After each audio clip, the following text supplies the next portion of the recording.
अच्छा, बिस्मिल्लाहिर्रहमानिर्रहीम। अस्सलाम वालेकुम। I am doctor Sameena Khurshid. आज मैं एक बहुत इंपॉर्टेंट मैसेज कम्युनिकेट करना चाह रही हूँ because lot of patients they are presenting in my clinic और बड़ा एक निगलेक्टेड सा प्रॉब्लम है जिस पे सारों को फोकस करना चाहिए, क्योंकि हमारी मदर्स से रिलेटेड और हमारी मदर इन लॉ से रिलेटेड या हमारे घर में जो बूढ़ी ख़वातीन हैं जिन्होंने बेबीज़ नॉर्मल डिलीवर किए हैं, मोस्टली उनसे रिलेटेड एक प्रॉब्लम है। That is in the menopausal age group, जब माहवारी रुक जाती है। ठीक है, that is above 50-55 average age. पहले भी पेशेंट रिपोर्ट होते हैं, ज़्यादा जो फ्रीक्वेंसी है वो इस एज ग्रुप में रिपोर्ट हो रही है।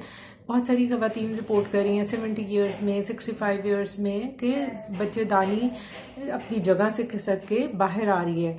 ठीक है, एक ये मसला हो सकता है और दूसरा ये प्रॉब्लम कि उनको बहुत ज़्यादा कब्ज़ रहती है, मोशन करने में बहुत प्रॉब्लम होता है, उनको एक गोला महसूस होता है जो बाहर आता है, जिसको पहले वो रिड्यूस करते हैं and then they have to pass the motion, या उन्हें बार बार यूरिन लीक हो जाता है। ज़रा सा यूरिन आया और वो फ़ौरन लीक हो जाता है। और जब इन लोगों को एग्जामिन किया जाता है, जब इन पेशेंट्स को देखा जाता है, तो सारी बॉडी नीचे से एनाटमी डिस्टॉर्ट हुई हुई होती है, क्योंकि पहले तो बेबीज़ बॉर्न किए तो उसकी वजह से जिस्म लूज़ हो गया नीचे से, और उसको पहले दाइयों ने डिलीवरीज की या किसी ने स्टिचिंग सही नहीं की, उसकी वजह से प्रॉब्लम आ गई। और उसके बाद जब मीनोपॉज हुआ तो एक हार्मोन होता है जिसे हम कहते हैं एस्ट्रोजन, उसकी डेफिशिएंसी हो गई। जब वो दोनों चीज़ें मिल जाती हैं तो बॉडी का जो लोअर पार्ट है वो फीमेल्स में प्रॉब्लम में आ जाता है। तो वो सिर्फ उनके लिए एक सिर्फ फिज़िकल प्रॉब्लम नहीं रहता, बल्कि बहुत बड़ा मेडिकल प्रॉब्लम आ जाता है।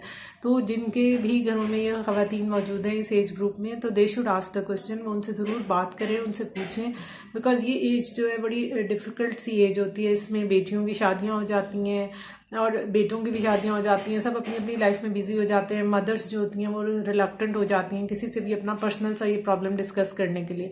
तो please talk to your elders, अपने बड़ों से बात करें, उनसे पूछें कि उन्हें कोई इस तरह का इशू तो नहीं है, और अगर कोई इस तरह की वो प्रॉब्लम रिपोर्ट करते हैं तो अपने डॉक्टर को रुजू करें, क्योंकि बिकॉज बहुत सारी पेशेंट्स कॉम्प्लिकेशंस के साथ आती हैं। जब वो जिस्म का हिस्सा बाहर रहता है बहुत अरसे के लिए तो उस पर अल्सर बन जाते हैं, उस पर ज़ख़म बन जाते हैं, और किसी ना इस एज ग्रुप में मोस्टली थोड़ा सा कोई मेडिकल इलनेस, डायबिटीज़ या हाइपरटेंशन या कोई हार्ट डिजीज़ या कोई ना कोई और रिलेटेड इशू चल रहा होता है, जिसकी वजह से फिर वो जो ज़ख़म है उसकी हीलिंग डिले हो जाती है। तो फिर वो हमारे लिए भी थोड़ा सा गायनेकोलॉजिस्ट के लिए इशू होता है कि हमने उसको फिर पैकिंग करनी है, फिर उस अल्सर को पहले हील करना है, फिर उसके बाद उसका ऑपरेट करना है। उसमें आपको ये पता होना चाहिए कि अगर ये प्रॉब्लम है कि बच्चेदानी बाहर आ रही है, यूरिन बार बार लीक हो रहा है, या मोशन आने में मुश्किल हो रही है, जिसको हम कहते हैं यूट्रोवैजाइनल प्रोलैप्स विद सिस्टोसील एंड रेक्टोसील, तो उसका फिर सर्जिकल ट्रीटमेंट अवेलेबल है। उसमें वैजाइनल हिस्टेरेक्टमी होती है प्लस इंटीरियर कॉल्पोरेफी एंड कॉल्पोपेरिनियोरेफी, या सिस्टोसील रिपेयर और रेक्टोसील रिपेयर की जाती है। तो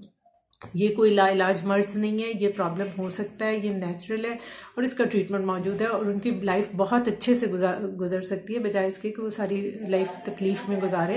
तो all the people, all the young people should focus on this, और वो अपने बड़ों से ये ज़रूर सवाल करें, अपनी ख़वातीन को ज़रूर इस चीज़ के लिए ट्रीट करें कि दे शुड नो कि if this is a problem तो they should consult a gynaecologist. Thank you.